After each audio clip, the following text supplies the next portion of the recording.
Ladies and gentlemen, we just got our very last Nintendo Switch Focus Nintendo Direct, and it actually didn't suck, so let's talk about it.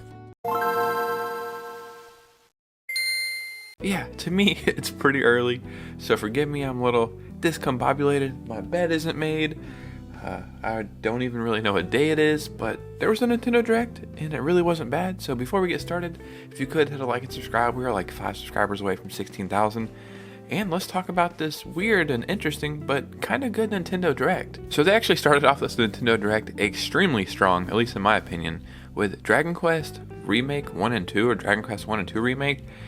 I think this is just going to be in one game, right? Like Dragon Quest 3 was one game. They're talking about Dragon Quest 1 and 2 here, so I'm just assuming this is just one package, like 2 games in one package. I just beat the third one of this very recently. It truly was incredible, and this was an insane way to start this direct, at least in my opinion. I'm going to be skipping over a few games in this video because there was some stuff I didn't really care about, but Raidou Remastered, this is an Atlas game. When they first showed this off, I thought it was like a remake of Shin Megami Tensei or something. And yeah, it is in the Atlas universe. It has like all the same demons as Persona and Shin Megami. And this is really cool. You seem to be a detective, and what I liked about this is you can use your demons to help you like solve cases or do like stuff. Like I said, it's early. But this one has real-time battling, so it's not turn-based. And I don't think I've ever played an Atlas game personally that has real-time battling. So this one is on my radar. I can't remember when they said this one was coming out, but yeah, this one looks awesome. So Atlas, they are wizards at what they do, and this was a pleasant surprise, at least to me. So Bandai Namco really surprised me with this game.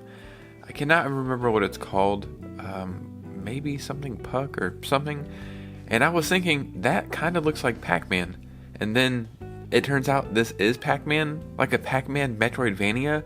And it sounds really dumb, like on paper, but the gameplay looks super freaking fun.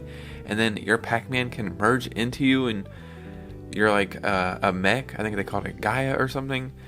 Yeah, this is the kind of stuff I want to see in gaming, like taking existing IPs and evolving them. There's a new Story of Seasons game. I don't think I've ever played any of these, but I know they have a pretty big following. And the only thing I was thinking the entire time that they were showing off this trailer is like, why can't Pokemon at least look this good? And we actually got some Pokemon in this direct. We'll talk about that in a little bit, but this art style right here would fit Pokemon amazingly. So I don't know if these games are good or not. They look interesting, but there's just so many farming simulator type games out there. But yeah, this one looks pretty cool. So one of the big reveals today was more Metroid Prime 4 like trailer or footage or whatever, and I covered a leak a few days ago saying that this was not going to be shown off in the Switch 2 Direct, which was rumored that it was going to be shown off in this Direct, and that did happen. And that makes sense because this is a Nintendo Switch game. I gotta say, this game is looking incredible. I cannot imagine how great it will look on the Switch OLED. It'll probably look even better, I'm assuming, on the Switch 2, even though it's an LCD screen. But I was wondering, like, what's going to be the new shtick here, if you will. And apparently Samus gets psychic abilities, and yeah, that sounds awesome. And there's a new cool like red suit that they show off at the end.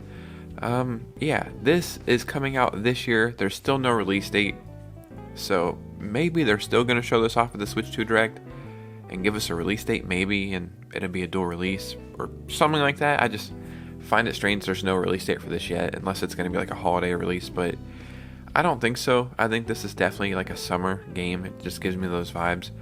But yeah, Metroid Prime 4. It's like they showed us nothing for years, and now we've seen 3 trailers, I think, in like 6 months, possibly.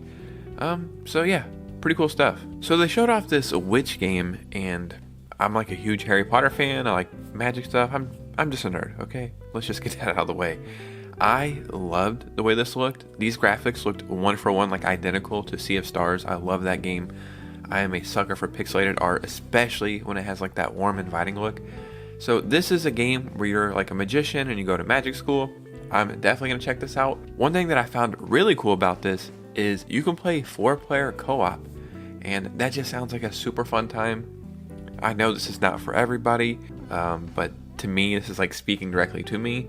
And I am very excited about this game. I cannot remember the exact release date or if they even mentioned a release date, but this is high up on my radar. This looks like it's going to be one of those games where you just turn off your brain and enjoy yourself. So there's this new hand-drawn adventure called The Eternal something of Goldman or something. I completely forgot the name of this game, but it looks amazing. I think the art style is incredible. Like, it reminds me of an anime that's brought to life. They did an amazing job on this. I cannot wait to play this.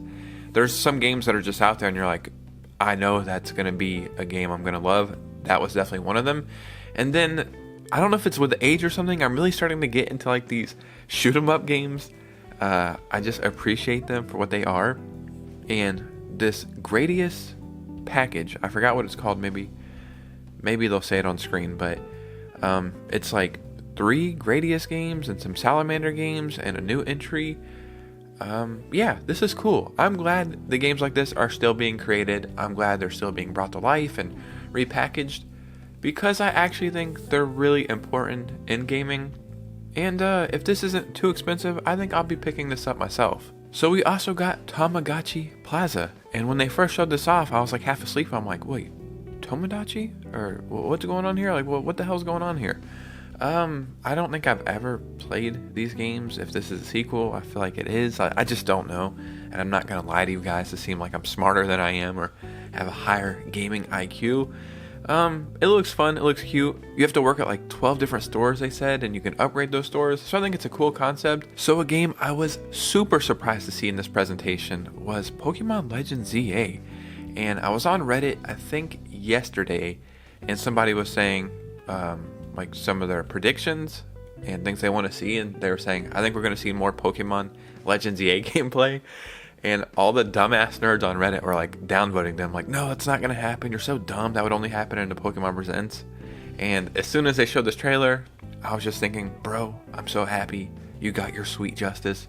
Those guys are dumbass nerds. I am a lifelong Pokemon fan. I love it. I'm going to play this. I'm not completely sold on it yet. I do think they did a better job of explaining some stuff here with the day and night cycle and how it's like a tournament and you gotta go from Z to A. So that's why it's called Pokemon Legends EA. I was like, oh, wow.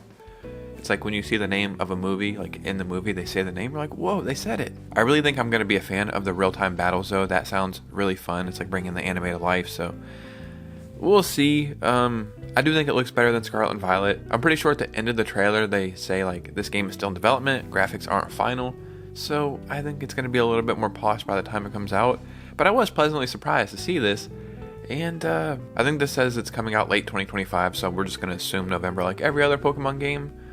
But yeah, I was very surprised to see this in this direct. So in my opinion, one of the biggest announcements we got is this virtual game sharing system. And I didn't understand it at first because I was thinking, well, I have multiple Switches and I can play like the games on each account. And I don't think I still understand fully like what the point of this is. But you have a virtual game card and you can share those games to other Switches. I don't think you can share it with friends, but anybody who is like on your family plan, or you can share it to your own Nintendo Switches. And after 14 days, those games will automatically be sent back to the original like owner. And if you share these games, you cannot play them. So if you share it with your brother or sister, you can't play it. Only they can play it. So it's like sharing a real game, but only digitally. They showed off a pretty quick montage of stuff, and I was wondering why High on Life like was not its own presentation. I feel like that was a pretty big announcement. This Star Overdrive game, I actually have this game right now. The company sent it to me to review. I gotta tell you, it is badass. I might make a dedicated video towards that once it comes out. Got some more farm life simulating games, but this one looks cool. You're on like a dinosaur or something, and it looks like a strategy game at the same time. I don't really like when they do this fast montage of stuff. Like, I wish they would just talk about each game for 20 seconds with narration, because it's just so much going on. But I guess it's cool at least seeing some of this stuff, you know what I mean? So SaGa Frontier 2 Remastered. This is really cool, especially as an RPG fan. I've never played any of these games. One of my favorite YouTubers is Happy Console Gamer. I think they've talked about this quite a bit, so that's how I know about it. And yeah, this I think is coming out on the Switch today. I love all RPGs and JRPGs, and I just beat Persona 5 Royal, and I was thinking, I don't know if I want to play any more RPGs right now. And then I see something like this, and I'm like, oh, I can't wait to play more RPGs. So yeah, bring them all on. I love them all. I was really hoping for Twilight Princess or Wind Waker to be the last announcement. That did not happen. But I guess, this isn't a bad last announcement. It has been over a decade, I think they said in this trailer, since we've got a new entry into the Tomodachi Life series. And this looks wacky and weird. This isn't coming out until 2026. I don't like when Nintendo shows off games like a year in advance, because what are we doing here? This could have been saved for something else, but I am very happy that this game is a thing. So I'll be picking this up when it comes out, in 2026. And then we got one final announcement, and I think it's a pretty big announcement. Nintendo is making basically like a calendar app or something, but they're going to reveal Nintendo news every single day on this app. And they said after the Nintendo Switch 2 presentation on April 2nd, you will receive daily new news for the Switch 2, which is insane to hear daily news. Yeah, for it to be the final Nintendo Switch Direct, I'd say 7.5, 8 out of 10. Like, not bad. I love the Nintendo Switch. It's amazing, but I cannot wait for the Switch 2. As always, in the comments below, let me know what you guys are thinking. If you made it to this part of the video, hit a like and subscribe. Follow your boy on Instagram and Twitter. And yeah, you guys know me. I'll see you soon with a new video. Peace out.